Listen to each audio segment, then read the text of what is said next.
Tayo ay kukuha ng binhi ng ating sunflower at natuyo na ay baka ito yung manlaglag pa, hindi natin papakinabangan ito ating kukuhanin na.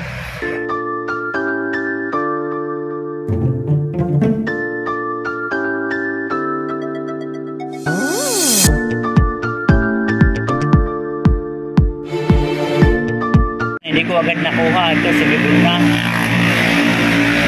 Pero at rin tatanim, baka may mabubuhay pa. Ito mga kabayan, atin ang hihimayin itong buto ng sunflower. Ito po, para atin ang mapatuyo. At pag hindi natin kinuha, mabubulok agad.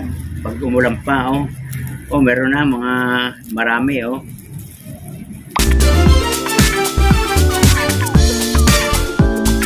Madaming uhod. Marami na tayong pananay mga kabayan, oh. Ang dami. Isa pa lang itong bulaklak.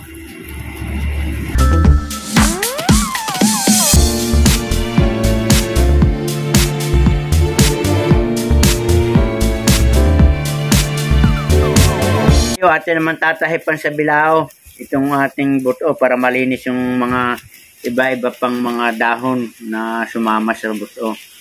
Nilinisan na.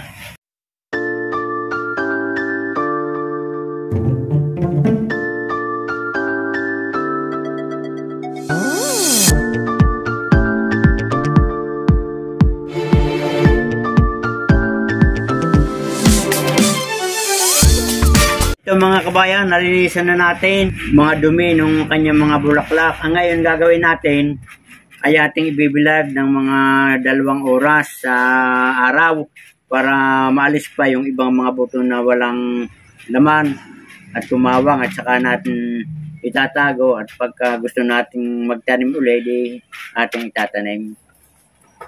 Yan, natin na pong dadalhin sa araw.